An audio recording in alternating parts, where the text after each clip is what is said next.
This is Christina Barton. You're watching Black Tea News.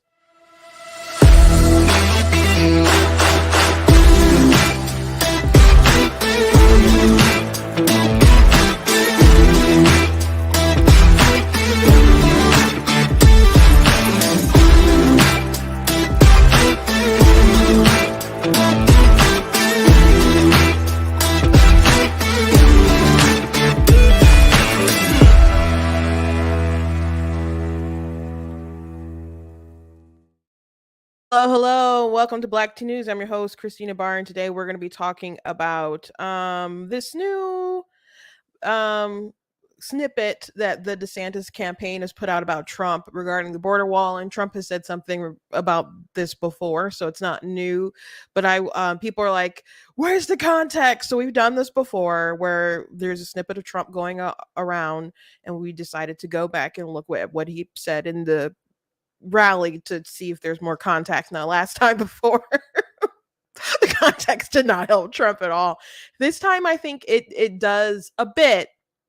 So I want to be fair to him, though I still think it's not great, but I still think it's a lot better than what people are putting out about him. So again, I've had my frustrations with Trump a lot, but as of late, but I tell you guys, I still want to be fair to everybody and report what is true. I'm going to report what I think, but I'm going to try to follow the evidence, I guess, and form my opinions off of what is true and what's not true. So we're going to talk about that.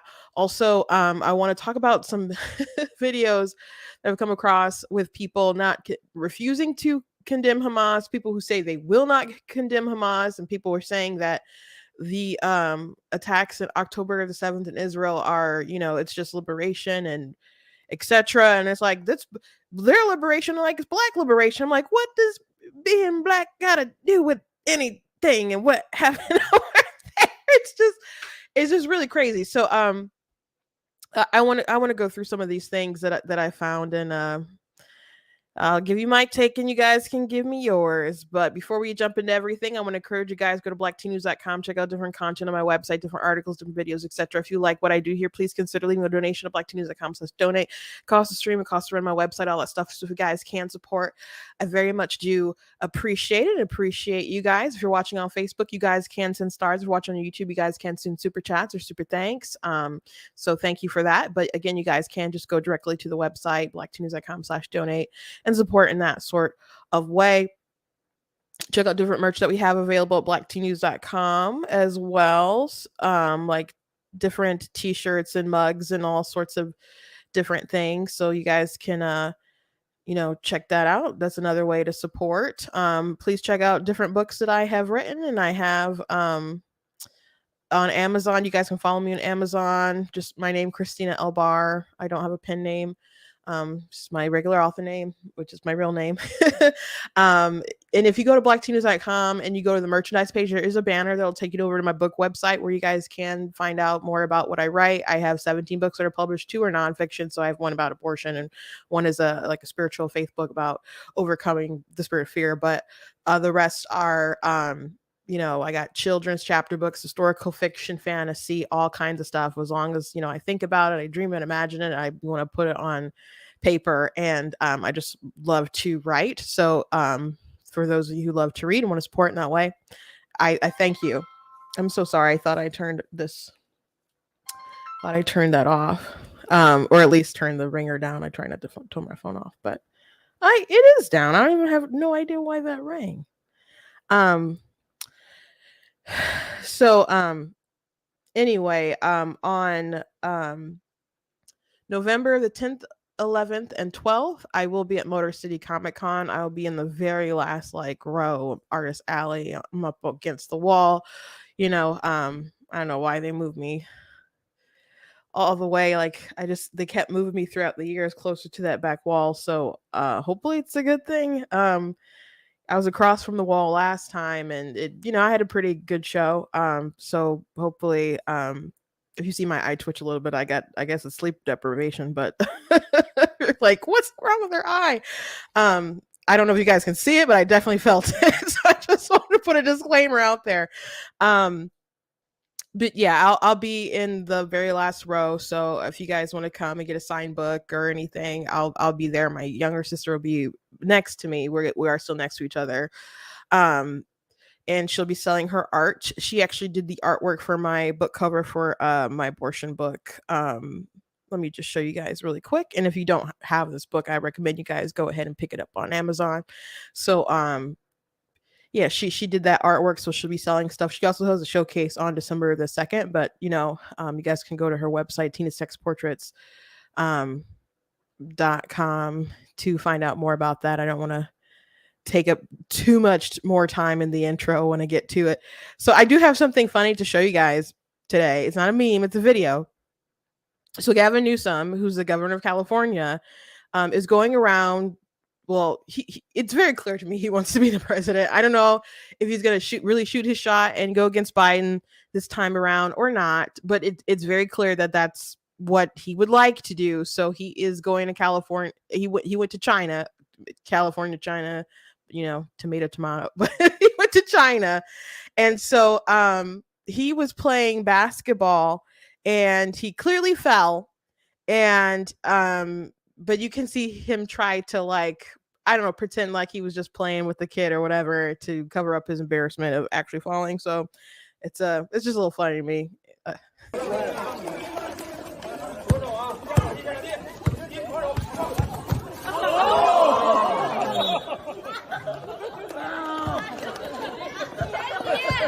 got you. You clearly crashed into that child. Instead of saying, haha, I got you. You could just say, oh, excuse me, I'm sorry. Plowed right into. But, whatever. Made me giggle a little bit. Just, not at all how I imagine normal human beings to react to that stuff. There was a picture of him like at I think the Great Wall or something. And it just reminded me of, if people say he looks like a villain from like the 80s or 90s or something like that, and Rush Hour is a, what, did that come out late 90s or was it early 2000s? But when someone had posted that picture, I went and I found the villain from Rush Hour, who's Juntao. I can't remember his like real like American character name, but Jackie Chan knew him as Juntao, so I just posted a picture of him because he does look like a villain that would be like in some kind of like I don't know, film from the 90s or 80s or something like that. There's just like a sleaziness to him that you just can't I don't know, wash off of him. By the way, Anna Kasparian, who's with the Young Turks, she was on a podcast talking about how terrible California is and how bad the policies are enacted in real time. And she was talking about how much she can't stand Gavin Newsom and how badly the state is run. And she said that there's a lot of how the way the state is governed, it's making her question a lot of liberal policies, leftist policies that she's, advocating for stuff for. So yeah, when everything kind of plays out in real life, when you can see everything sort of falling apart, you know, a lot of things can sound good on paper. So just interesting. I think if there's a lot more people who at least feel like her, I'm not saying that if it was like him versus Trump or him versus like DeSantis or something that he'd like win, he wouldn't still win California. But I think a lot of people could still look at how the state is and, and be like, we don't need that for America. So I guess you shouldn't totally underestimate it, but I don't think that we're that bad. They'll be like, oh yeah, we totally want those sort of policies and values to be instituted nationwide at a federal level. I don't think so. But he really wants to be president, so he might still shoot his shot. So anyway, let's get to the Trump stuff. So there's a snippet that's been going around of Trump saying that the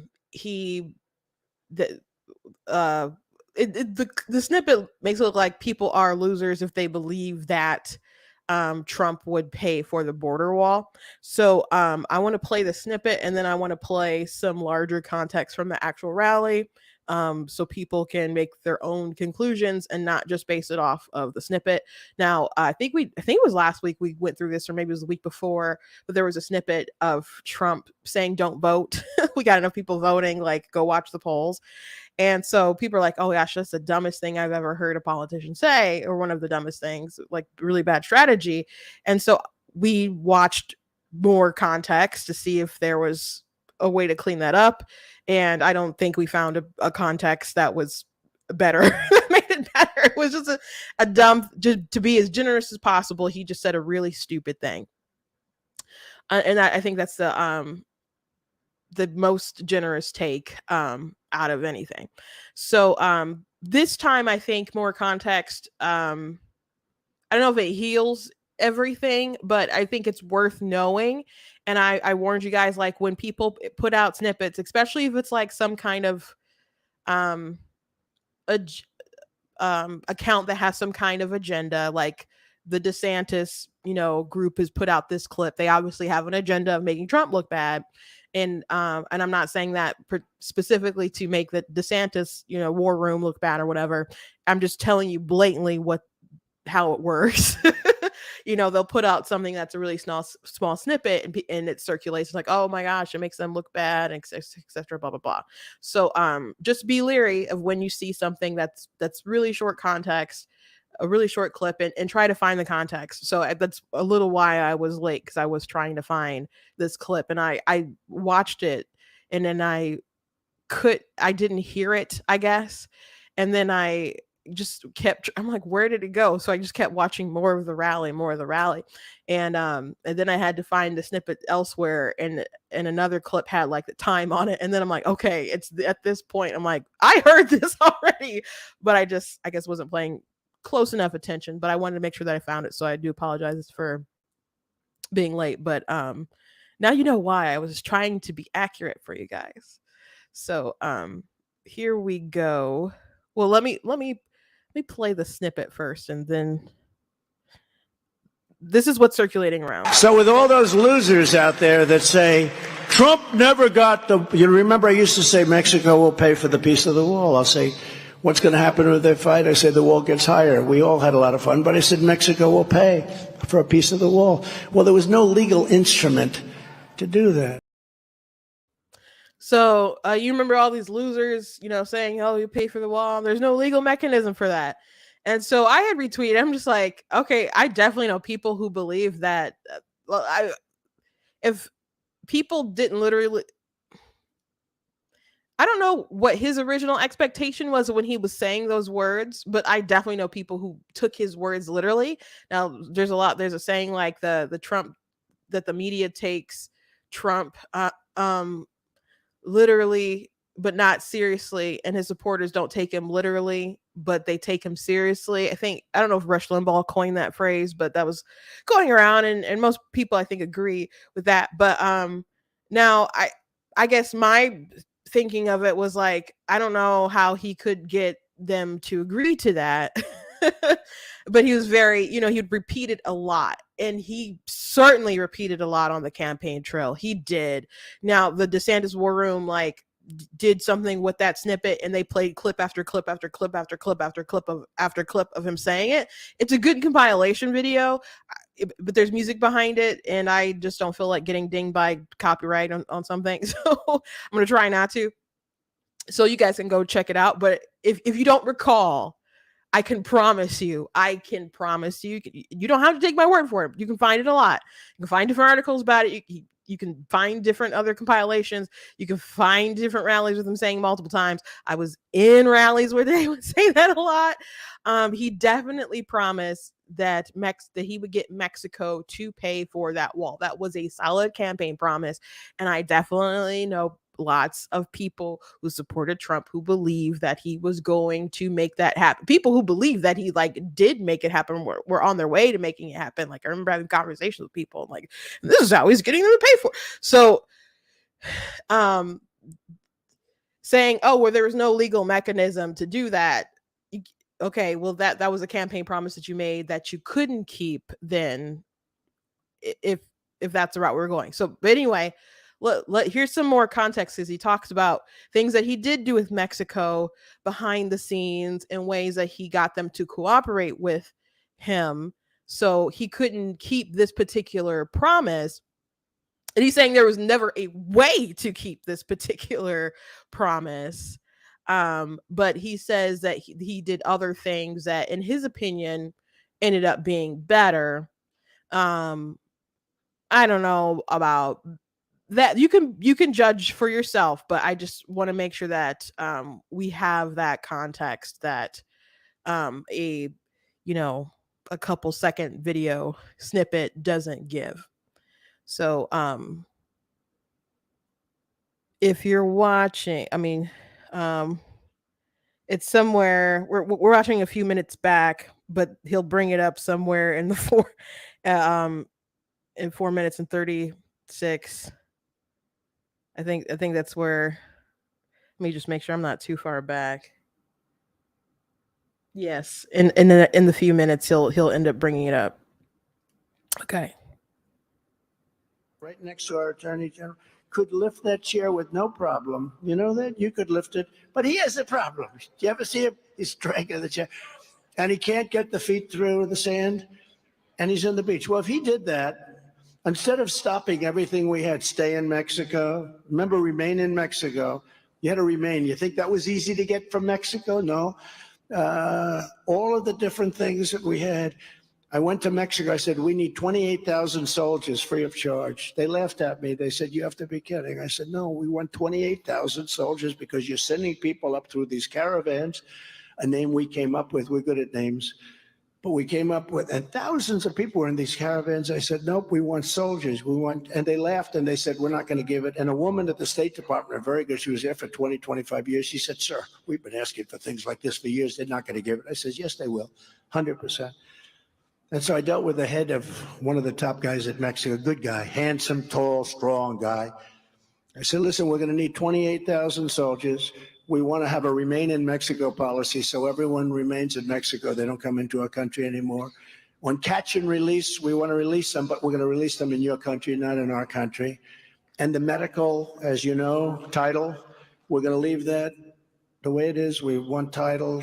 We want to make sure that people that have infectious diseases and all the problems that they have, we don't want them in our country right now. I'm sorry. We don't want to be mean, but we don't want them in our country. We can't do that, sir. I said, yes, you will. You'll do it.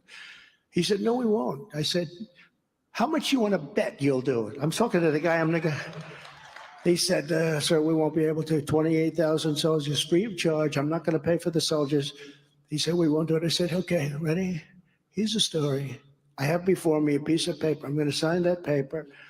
And when I sign it, that means on Monday, this was a Friday evening, on Monday morning at 7 o'clock, every single car, they sold 32% of our car industry, intelligently stole. I got to hand it to him. I really like the president of Mexico, by the way. I do like him. He's a socialist, but as I say, can't have everything.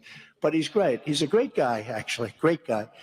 And I said, you got to sign this because what we're going to do is on Monday morning at 7, Ben Carson was with me. Monday morning at 7 o'clock in the morning, every single car and every single product that comes into the United States from Mexico, which is massive, is going to be taxed at 25%. And some people would call it a tariff. But it's going to be taxed or tariff. Call it whatever you want. It means very similar things. We don't have to go into the little tiny differences. But we're going to tax you / tariff you at 25%. Sir, I'd like to make a phone call. So I said, good, please make it quick. Calls up the president, comes back. Sir, it would be our great honor to provide you with 28,000 soldiers. I said, free of charge. He said, free of charge. So with all those losers out there that say, Trump never got you remember I used to say Mexico will pay for the piece of the wall. I'll say, what's going to happen with their fight? I said, the wall gets higher. We all had a lot of fun, but I said, Mexico will pay for a piece of the wall. Well, there was no legal instrument to do that, but I got much more money because I got them to pay for 28,000 soldiers that guarded our border for years, and our numbers are the best numbers in the history of our country. And honestly, they were great. But, they say you can't do this, you can't do that. It was sort of a funny, because here's this guy that I'm negotiating, says, we'll never do that. I says, yes, you will, 100% to 100. He's looking at me like, is there something wrong with this guy? He says, then 5 minutes later, he said, we would be honored. We would be honored to allow you. We have many things like that. We had the same thing in France. So yeah, so you get it. So the context there isn't that, oh, if you believed that we were gonna, get Mexico to pay for the wall, and you're some kind of loser for believing that. The context is for the people complaining, I guess, about the fact that he didn't get Mexico to pay for the wall. Then he's calling you a loser. For pointing out that I guess he didn't keep that particular promise, but he's saying he found some kind of alternative that he feels was just as good or better. So that's the context. Now you can still say he made a promise that was unkeepable and repeated it a lot. My sister's in the comments, she said she remembers the crowds like cheering, revving up the crowd. And he said, we had fun, we talked about it, yeah, but there's no legal mechanism behind it. So just kind of saying things, revving up the crowd. So I guess you can go back to that Rush Limbaugh line of his, supporters take him seriously, but not literally. And I guess Trump's like, I didn't literally mean this. But I promise you there are people who did take it seriously and literally. So I don't know what was in his heart and mind at the time when he was telling all of his supporters this and promising for his supporters that this would happen this particular way. But Mexico obviously didn't pay for the border wall, and the border wall obviously wasn't finished. And he was, people fought against him to stop him from doing that. Biden started selling supplies and stuff that they already had purchased. And now, things are so bad at the border that Biden is kind of reversing. At least, I guess last I looked, I don't know, he reversed on his reverse, but they know that the border situation is really bad. Now, I think having the troops or getting Mexico to commit to stopping all those caravans or slowing them down or whatever was a good thing. Obviously a good thing, but it's also not a as good as a long-term wall being completed. And whether we pay for it or fund it, or you got Mexico to pay for it, we still need both to happen. We need countries to, if there's cooperation with Mexico, to stop all of these people from flooding in, that's great. Threatening with the tariffs, obviously that would concern them. I wonder if they've thought about also going after money that comes from the US to Mexico, because that's a lot of people obviously are here and they send money back to family, loved ones, etc. And that's a lot of money that goes into Mexico is money that just comes from here. When my dad was in Mexico, he complained about how difficult it was to send money from Mexico back up to us to his family. And he complained, and I don't know if he had ever really had that much trouble, because he's traveled a lot, but he, for whatever reason in Mexico, he found it they made it particularly difficult to send money out or whatever. And so he's like, I'm just trying to take care of my family. He won't send it out. So and I don't know if it was just the way he was trying to do it. But if they did be like, well, the money leaving out and going to however mechanism they send it, if it goes to Mexico, we're going to take something off the top. I think that would obviously probably freak them out as well. I don't know. Now I'm saying that I don't know if there's a mechanism they can use. I'm just saying a thought off the top of my head. I'm not going around rallies saying this is what they should do. It's just a thought. But yeah, so the context, just want to be clear, he's not calling you a loser for believing that, but he did make you a promise that he could not keep, and obviously did not keep that particular promise. So you can take that for what you will with what the DeSantis War Room was putting out. But I just wanted to make sure that you guys had that particular context for this particular talking point that is going around that will probably be in not just rallies, but um, I'm sure, just other opponents or whatever will mention it. It'll probably be ads on TV. So I again want to be fair to everyone. When I see something that is untrue or half truth or something, I do want to correct it. So um there's a context. You can feel about it however you want to feel. But something I did also find interesting when I was watching this rally, trying to find this part that was like pretty much at the beginning, and I don't know, didn't register it. He did talk about the DeSantis running and DeSantis being a betrayer or whatever, and him attacking DeSantis because he's running against him, essentially. Why? And he talked about why he originally endorsed him, and the answer is that because he said nice things about him.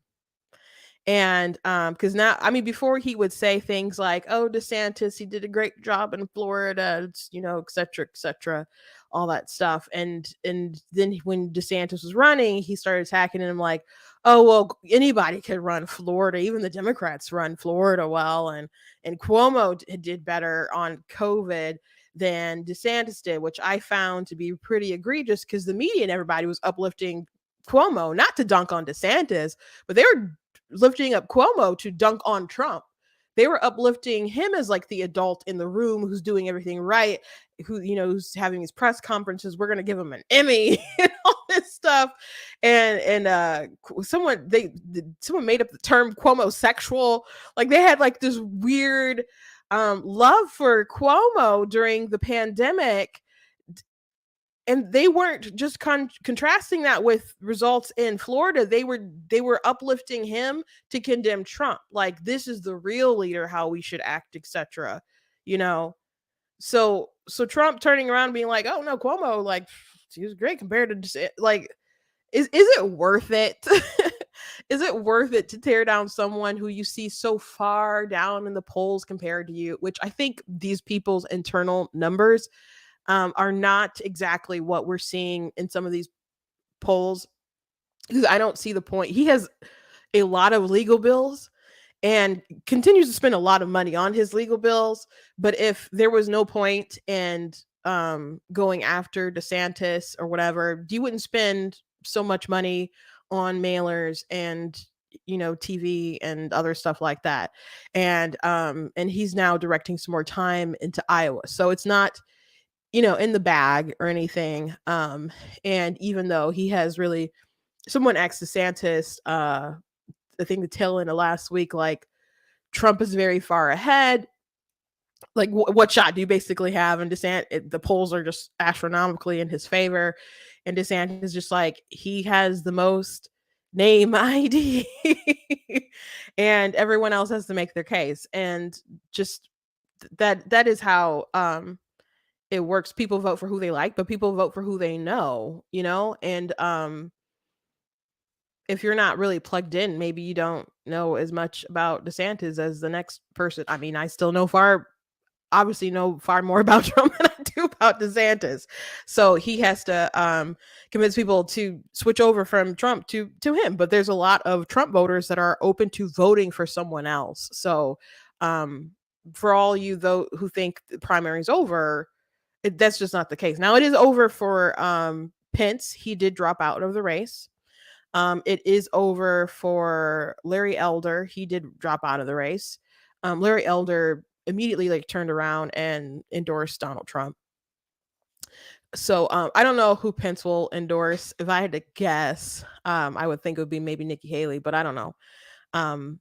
Maybe he endorsed someone, maybe he doesn't. But I think Nikki Haley, some people are saying that she's picking up steam. If she is picking up steam, then I don't see how DeSantis really has much of a shot. You need more people to drop out and more people to coalesce around him. But we'll see what happens.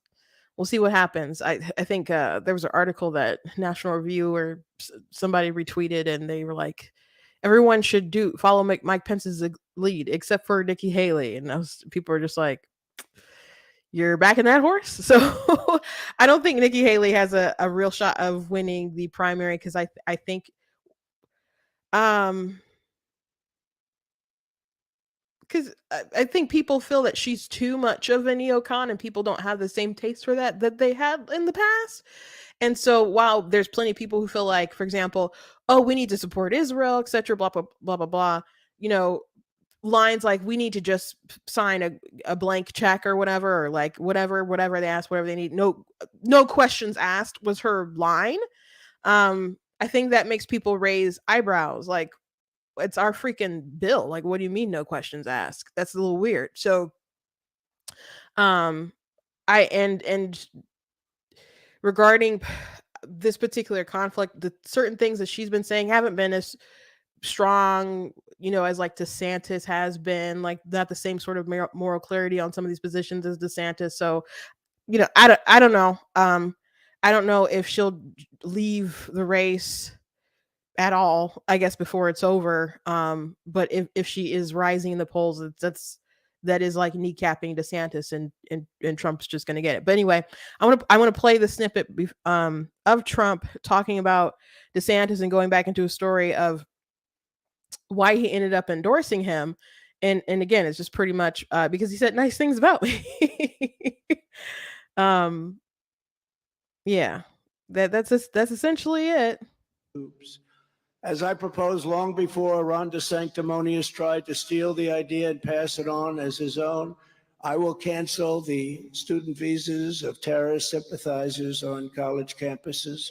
Ron DeSanctimonious, first of all, he's getting absolutely clobbered in the polls. And in your state, I think he's now number 3. He's like, the expression I said, he's like a wounded bird falling from the sky. Oh, there he is. It's Ron DeSanctimonious. He's falling beautifully from the sky. It's a beautiful thing to watch because I got him elected. And when you get somebody elected, they don't go like our great attorney general. I didn't get her elected. She was wonderful. I endorsed her. I helped her. But she would have done well. I think she would have done well. And I think she would have won. And many people I endorsed her. Ron was dead. He had no chance. He was down real low. And he came to me, tears in his eyes, that he needed help because he was running against a man, the secretary, which a very big thing in Florida. They like me too for this reason, but very big thing, Secretary of Agriculture. Adam Putnam is his name. Do you think Biden could remember all the stuff that I remember? I don't think so.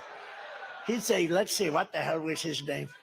He wouldn't tell the story because he wouldn't know to tell the story. But Adam Putnam had like a 40-point lead or something. The election was fairly soon. And this was the primary. And I said, Ron, here's the problem.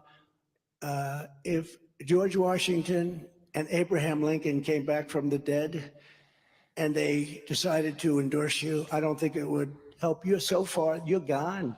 No, they love you in Florida. They love you. If you endorse me, I think I could win. I said, well, let's give it a shot. You know why? Because with the impeachment hoax #1 and impeachment hoax #2, he was one of 150 different congressmen who actually said something nice. He was no Jim Jordan. He was no Mike Johnson, who's going to be great, by the way. But he did stick up for me a little bit. He did. He wanted to get on television to get a little name recognition, so he got up. And I said, let's give it a shot. I endorsed him. He went like a rocket ship. So he was going to lose by a. So I guess I'll play a little bit more of that, but I thought that was interesting. That one, he claimed that him saying nice things in regard to Trump with the impeachment situation was just DeSantis wanting to get on TV, which a lot of these people are media whores and they want to get on TV and they want people to know them and they want to get people to send them money beyond their constituency, in their areas, people all over, etc. So, people want to get on TV and stuff, but he's kind of dismissing it as if he didn't have good intentions for Trump himself, or he didn't have good intentions in the truth that he wanted to get on TV, and he said some nice things. But even still, he remembered him because he said nice things. So even though he's kind of giving the impression that DeSantis isn't sincere, wasn't sincere, he still said nice things about him. So yes, he decided to endorse him. So um it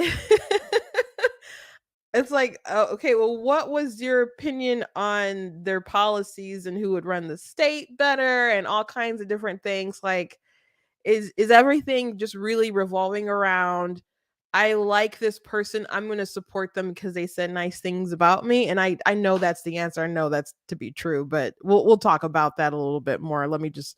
I'll play a little bit more of the explanation. A lot, and he ended up winning, and then we got him past the crackhead. You remember the crackhead? But he wasn't a crackhead. He was Talking about supposed to Andrew be Gillum. the hottest politician in the entire party. He was a handsome guy. He was going to run and run, said, I can't win. I don't think I can win against this guy. And I said, yes, you're going to win. I did 2 or 3 rallies for him. Remember, big, big, beautiful rallies. Thousands of people. Ben Carson came to 1 or 2 of them. And we ended up having incredible. And I said, you're going to win. He said, I don't think so. And he ended up winning. And then 4 years later, they said, Mr. Governor, will you run against the president? And he said, I have no comment. No comment means he's going to run, right? Doesn't that mean that? Like this group, it's a smart group of people that I know. These are the front row Joes, right? Aren't you? Joe, stand up. These guys, these are incredible people. They've seen so many. They usually go to the rallies. We'll be doing the rallies when the weather gets a little warmer. And it's even a little bit early, but we'll be doing the rallies. Actually, honestly, when you're like 60 points up, what the hell do we have to do a rally for this? Let's just keep chugging along, right? But thank you very much. I've been to like 70 of them. How many have you been to? How many have you been to? Yeah. 68? 42? Well, that's great. Well, we appreciate it. Front row Joes, they call it. That's great. Great. Thank you, darling. Thank you. So I hit him very hard. They said, don't hit him, sir. He's a Republican. I said, so what? I don't care if he's a Republican. The guy's going to run against me. Can you believe we hit him hard? And by the time he got to it, and I actually think he's very seriously wounded for 28 also, but he's gone down. Remember one thing, if you run for politics, you got to have a little personality too. You got to have a little personality. And he was, just so we can say, because we're in this territory, he was totally against ethanol, totally. He was viciously against it. And I heard last week he came out in favor of ethanol. One thing about a politician, if they're against something and then they come out because they're in the middle of an election, they always go to where they first came from. That means if he's against ethanol, that means he's against ethanol. He will kill ethanol. There's no question about it. But we're beating him really badly, and we have few people that, I don't know, they're not doing well. I don't want to speak badly about everybody because they're not doing well. Just speak badly about the one that's second, but I think he's going to be third from what I understand pretty soon. To all of the resident aliens who joined in the pro-jihadist protests. So that's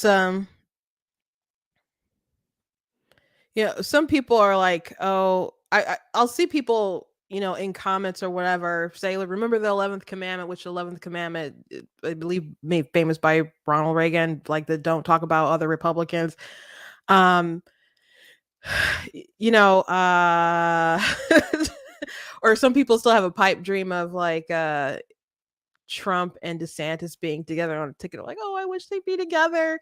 I'm like, Trump, first of all, he when DeSantis would say the no comment stuff, that obviously triggered Trump.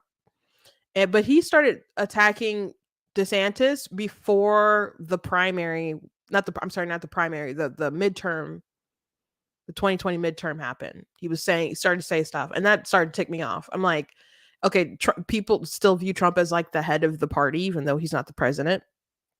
He's still like, there's no one else who kind of has that figure power. And to start kind of trying to dig at other people who are running, and you want them to win and do well, that doesn't sit right, even if you want to attack him and go at him um, later for the nomination for president. It wasn't appropriate. I didn't like it. And then he continued to attack and attack, and the sort of attacks that he put on DeSantis, like he retweeted Laura Loomer, who in a segment when she was on Timcast talking about how he's on the spectrum. His campaign put out like placards at the first debate of, like a Ron DeSantis bingo, and one of them was like defend slavery. Donald Trump insinuated that DeSantis was some kind of pedo. So I don't think that there's a unity there that's going to come together. And though DeSantis has kept his attacks, on policy, like there was an interview he had when people were like, "Well, what about his character? What about his character?" I think it was on CNN. And then he's like, I don't have to talk about that. I'm not addressing that. Like, well, no, character is important. So why don't you talk about his character? He's like, I don't have to get into the name calling or whatever. Like, we're going to focus on policy, you know, um, etc. Which I think is a good route to go, because he can still go, pretty hard on with the policy stuff as well. There's been, but there have been like times when his campaign went too far. Like, I thought it was stupid when they did a Fauci hit piece on Trump, but they used some AI images of Trump like hugging Fauci. And I'm like, you guys have plenty of stuff with him complimenting Fauci that's real. He gave Fauci an award out the door.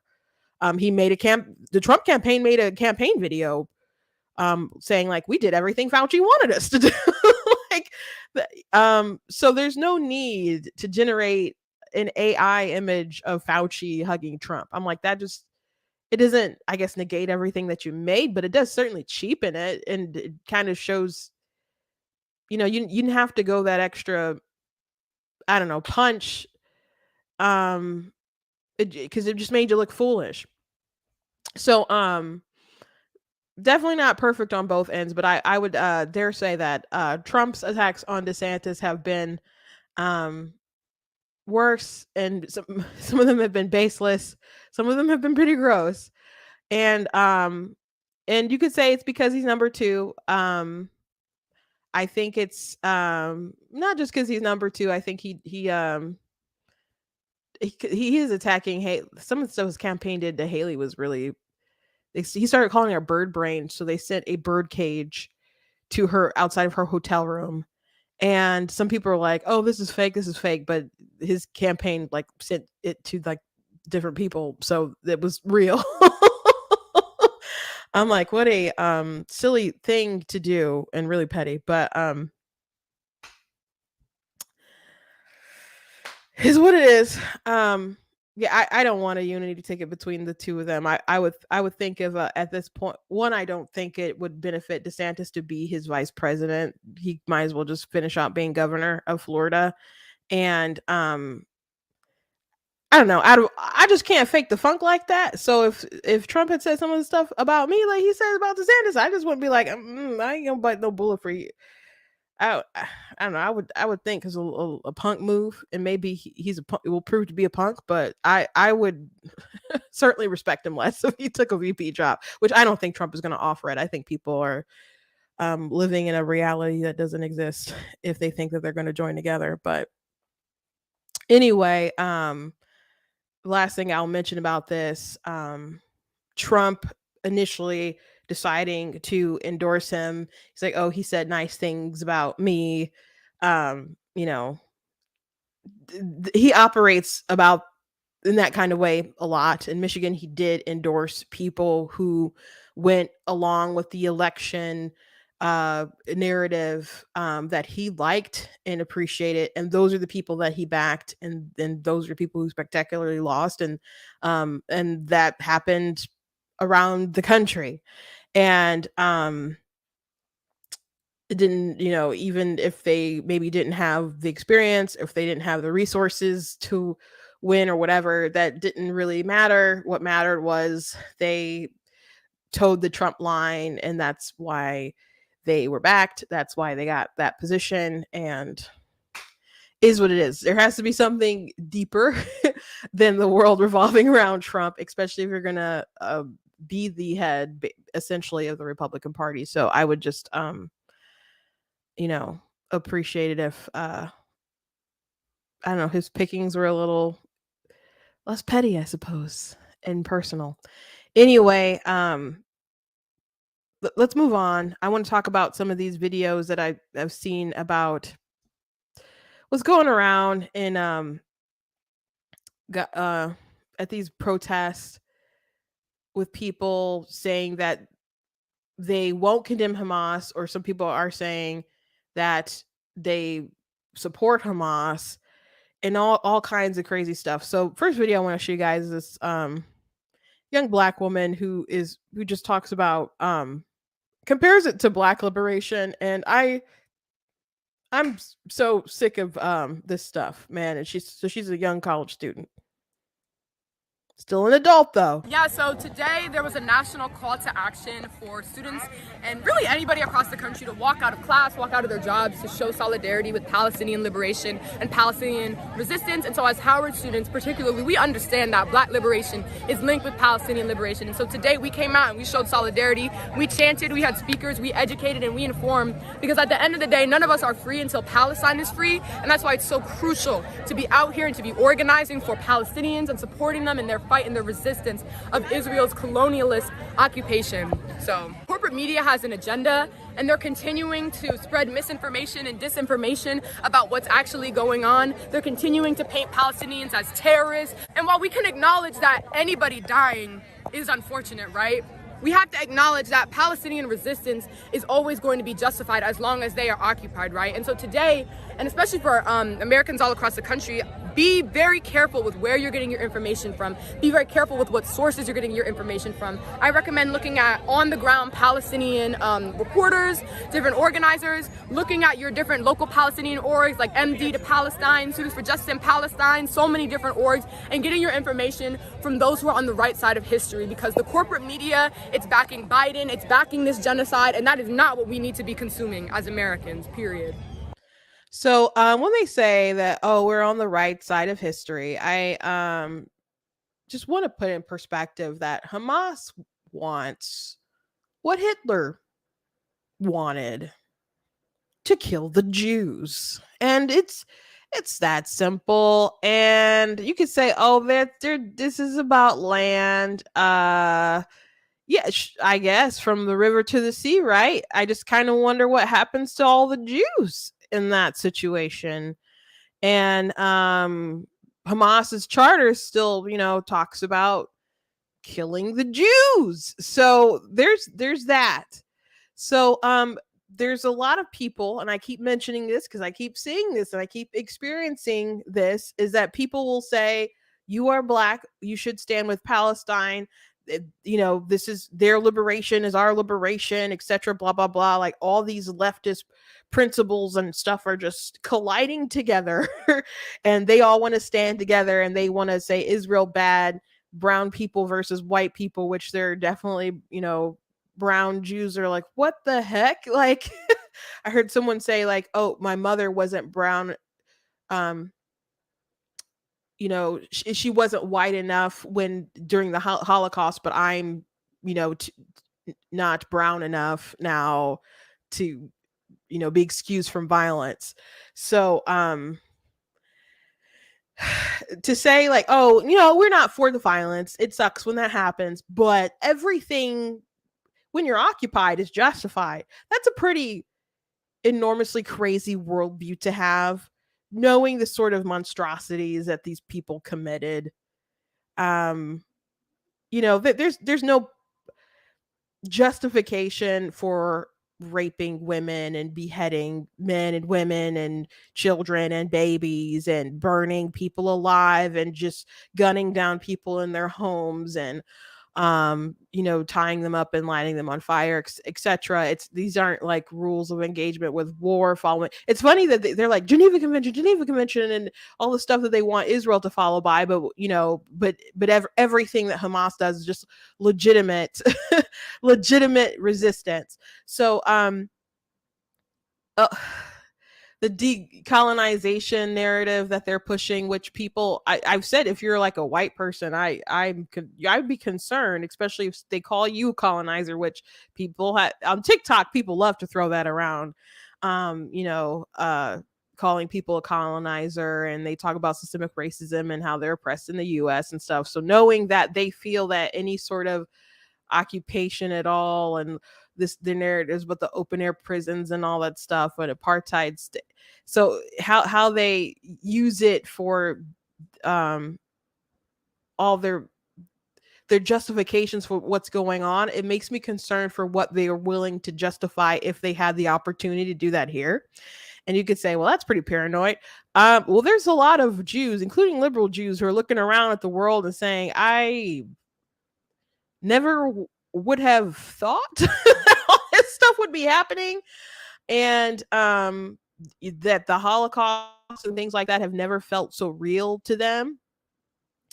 And they're just stunned. In Russia, there was a flight from Tel Aviv, and people just like swarmed the airport to hunt Jews. And pretty incredible. It's not just incredible that it happened, but it's also incredible that the media just kind of painted it. There are headlines about some kind of protests that people were repeating, and there's literally people saying that they're hunting Jews. It doesn't sound like a protest.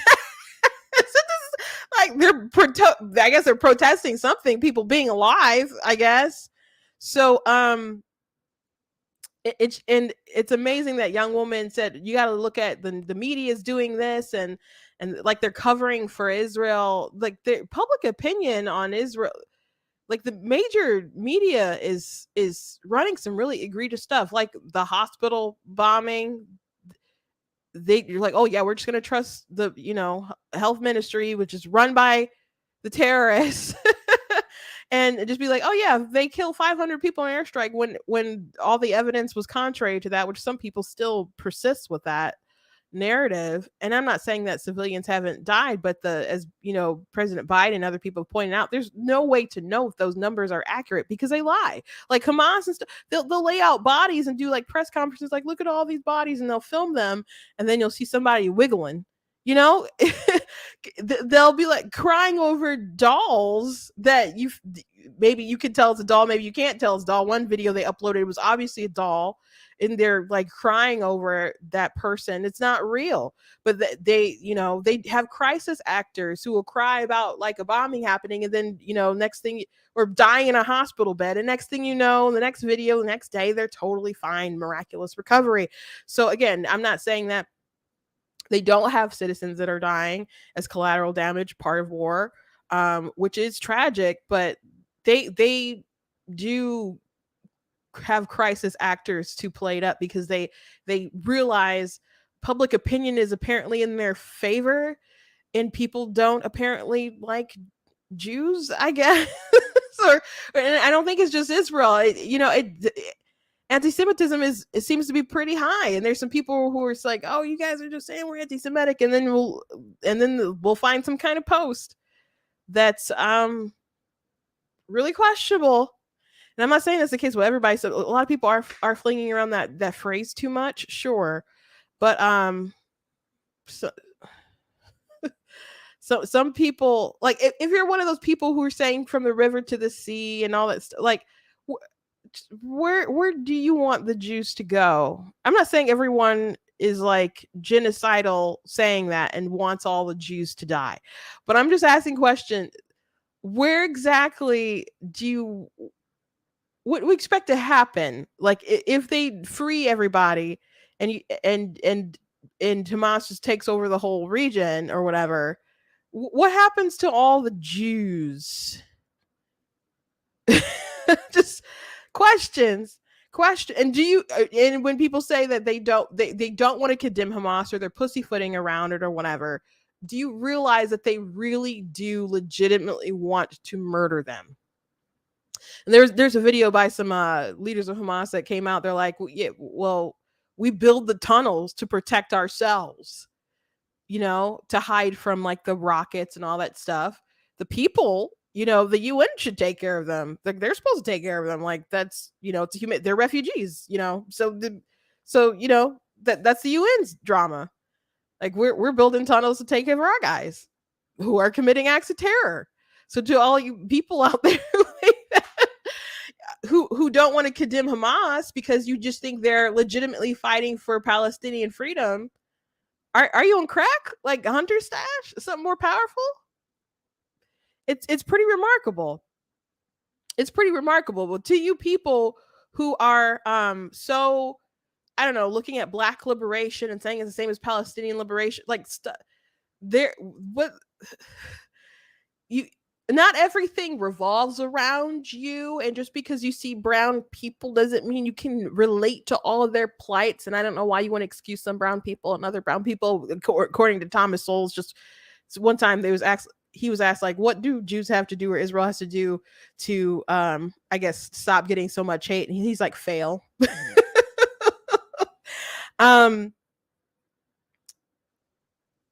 It's amazing how all these groups even come together. Queers for Palestine, even though like there were some imams that were like asked about like all these Queers for Palestine, and like, no, we don't want that garbage here, like we will kill you. there's not safe haven for you guys. But all them coalesce because it's that oppressor versus the oppressed mentality. It's just all kind of interconnected with a Marxism sort of energy. And you can have real grievances, but that doesn't mean that you're not a useful idiot, as they would call you. You're a very useful idiot.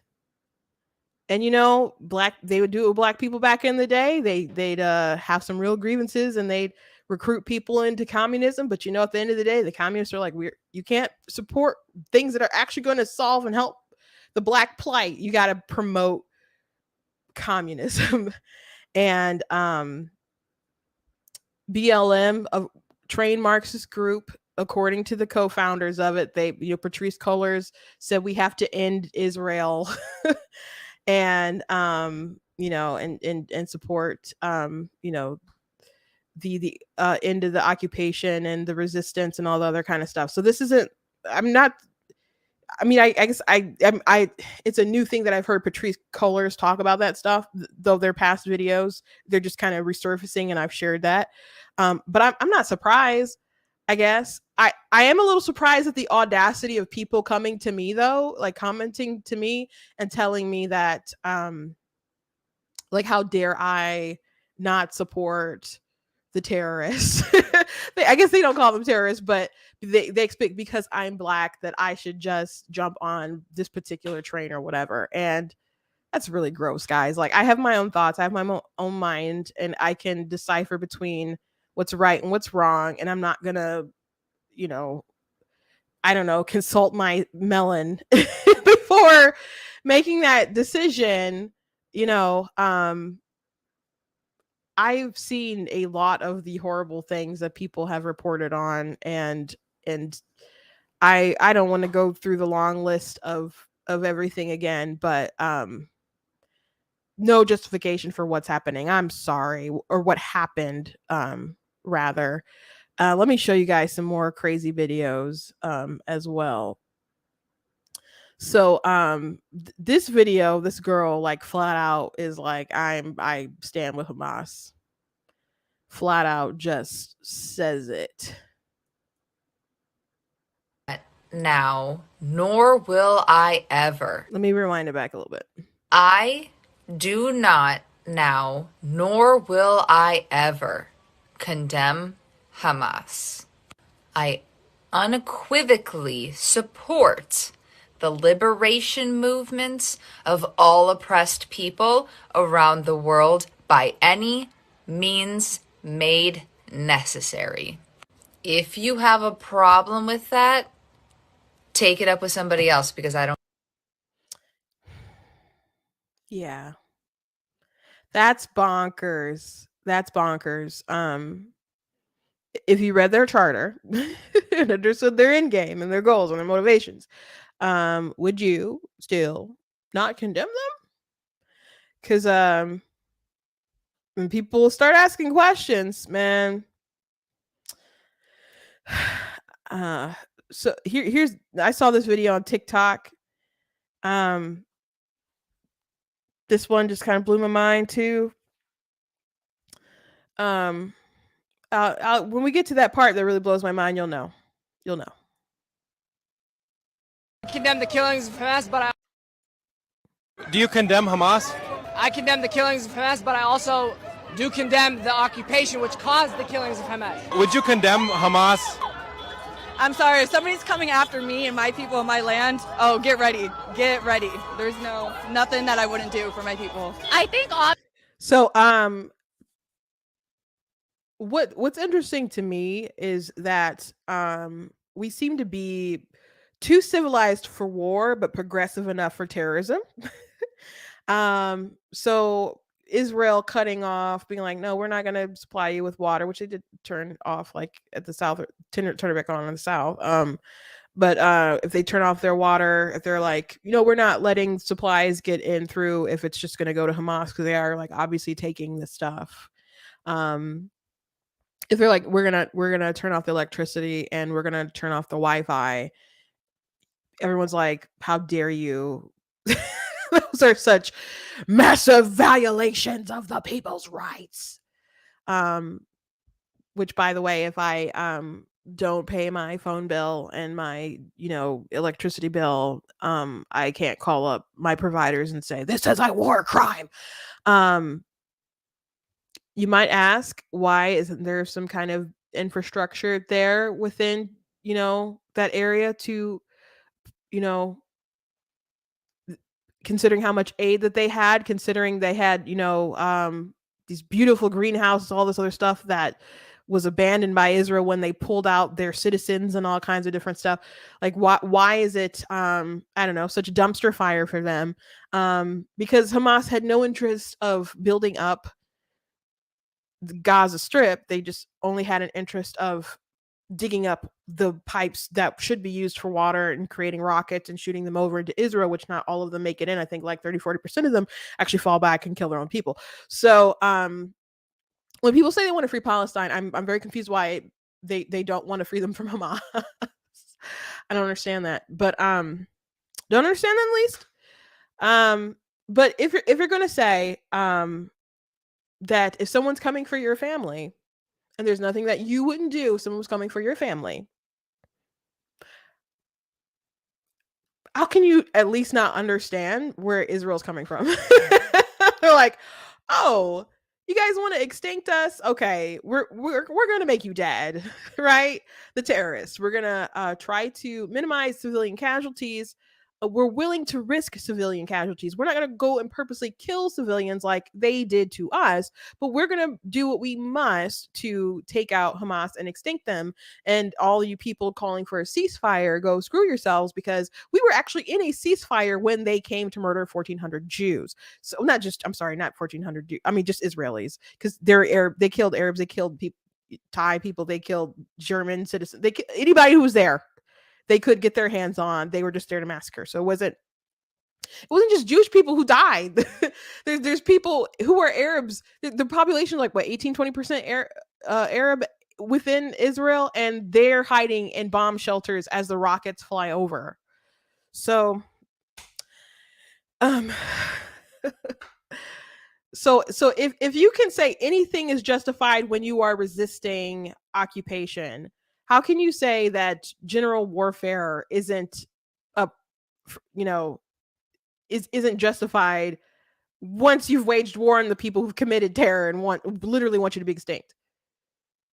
Literally doesn't want your country to exist anymore, especially not in the way that it is. So how is their retaliation not appropriate? It doesn't make sense. It doesn't make sense, other than you want to punch someone in the face and claim victim. Like how a kid will and I hate to diminish this down to like children antics, but when someone will hit someone, like a sibling might do something to you, and then you do something back, like they hit you and you hit them back, and maybe you're bigger so it hurts more or something, and they're like, mom, and the mom saw it, you hit them, and now you're in trouble. My parents didn't operate that way. They, my dad was like, let me hear the stories and I will convene judgment. Like he hated when his mom took sides. because she would take sides with, basically, he's like, I'm always honest with you, but like if they cry more, you'll take their side. It's like, if I did something, even if you think it was bad, I'll be honest about what I did, but they'll cry and lie and you'll just go with side with them because they're most emotional. So he hated that.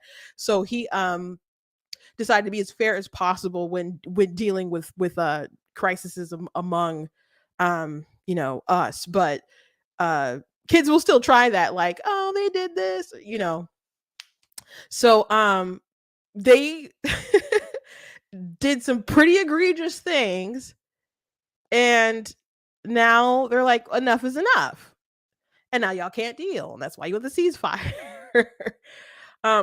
But you think the murders, the beheadings, all that stuff is justified because they're being occupied.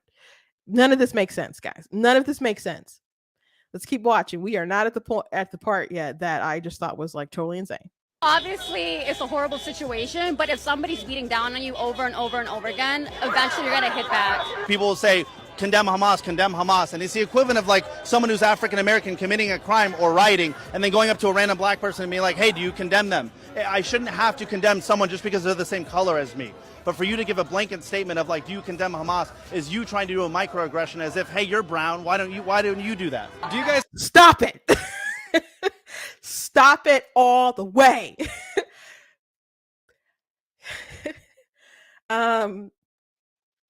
If someone came up to me and said, do you condemn the riots that burned down neighborhoods or killed people or whatever, do you condemn it?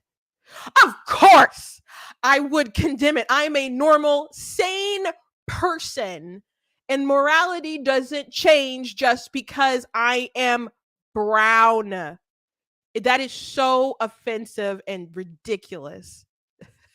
Of course I would condemn it. I would condemn that evil. Of course I would. Of course I would. I did. I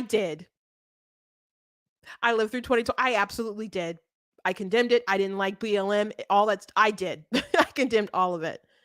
While white people told me that it was acceptable collateral damage. While urban cities burned.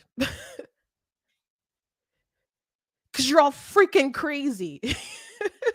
And what's most important is the ideology, not morality, the ideology. The oppressed or the oppressor, who you deem is the oppressed, regardless of reality, regardless if your statistics or your data or what you're claiming pans out. You just have to have your narrative, and you will live and die and even kill for it. Of course I would condemn that, because I'm not a psychopath. Oh my gosh. So now if someone just going up to people and being like, random, you're brown, do you condemn this? You call them microaggression, whatever, if you want to. But the reality is that if you are in a pro-Palestine rally and you're holding up signs, and all these protests have sparked off after a mass terrorist attack that killed 1,400 people, where they attacked civilians and did all this horror committed against the people of Israel. And you're saying, well, we support that. And maybe we don't exactly support Hamas, but or the violence, but we do support how we do support the resistance, but they resisted with the violence. So it's not all computing here. It's not all computing here. Because obviously Israel's response is justified to the horrors that happen.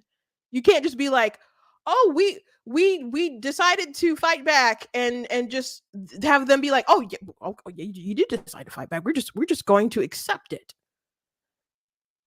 That's crazy. And war makes right a lot of the time. And you have Hamas celebrating because they were able to hurt Israel so badly and pierce that veil that seemed impenetrable. And so Israel has to wipe them out, because they will do it again. And maybe they won't be alone next time. They will have to wipe out Hamas. It's not hard to condemn a terrorist organization, whether it be overseas or domestic. Hamas is a terrorist organization in their charter who wants to destroy the Jews. So it should be hard just to whether you're brown or you're white or you're darker or whatever. It just shouldn't be hard.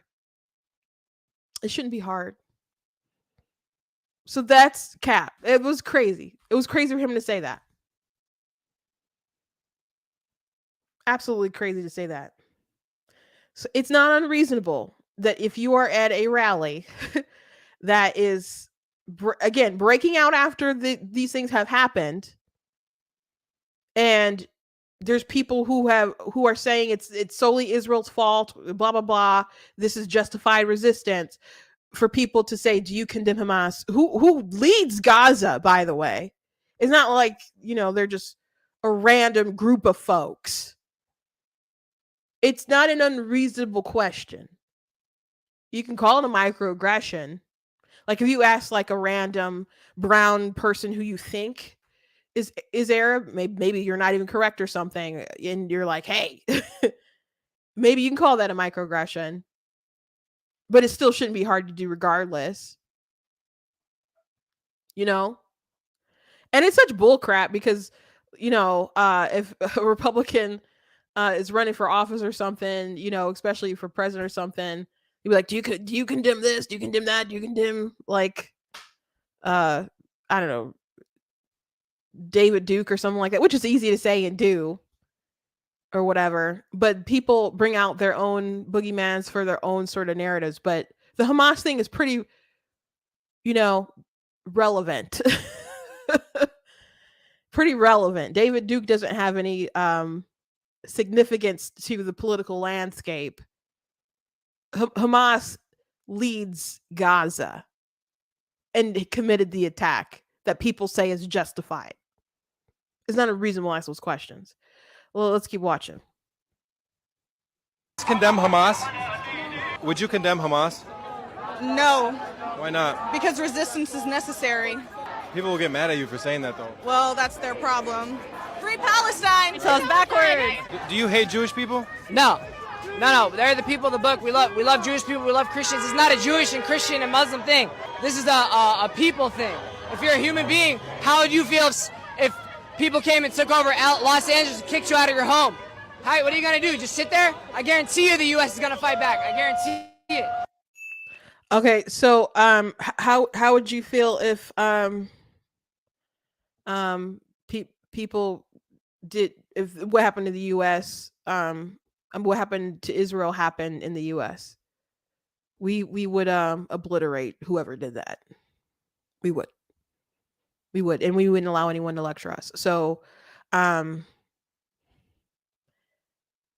you can you can be pro like the aggressors. They were the aggressors in the situation, and if you want to say they're justified, I suppose that's your opinion.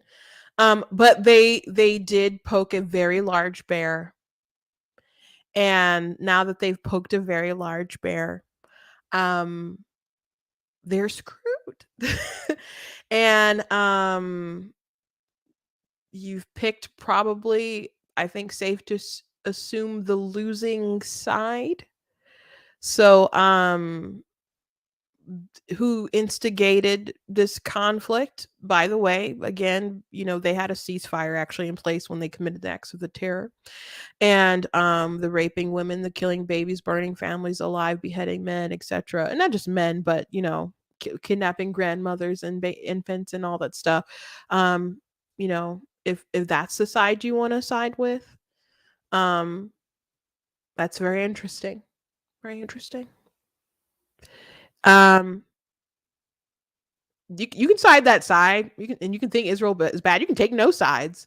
But anyone pretending like Israel going to war, like their response is unreasonable, is just ridiculous. Their response is totally reasonable. You can question like how much should we be involved and with the, I don't know, funds or whatever, diplomatic support, moral support, whatever. You can make those debates all day long. But Israel retaliating, like y'all crying about your water and Wi-Fi. You wanted to end, you could always have Hamas unconditionally surrender and return the hostages. That could solve everything right now. You know?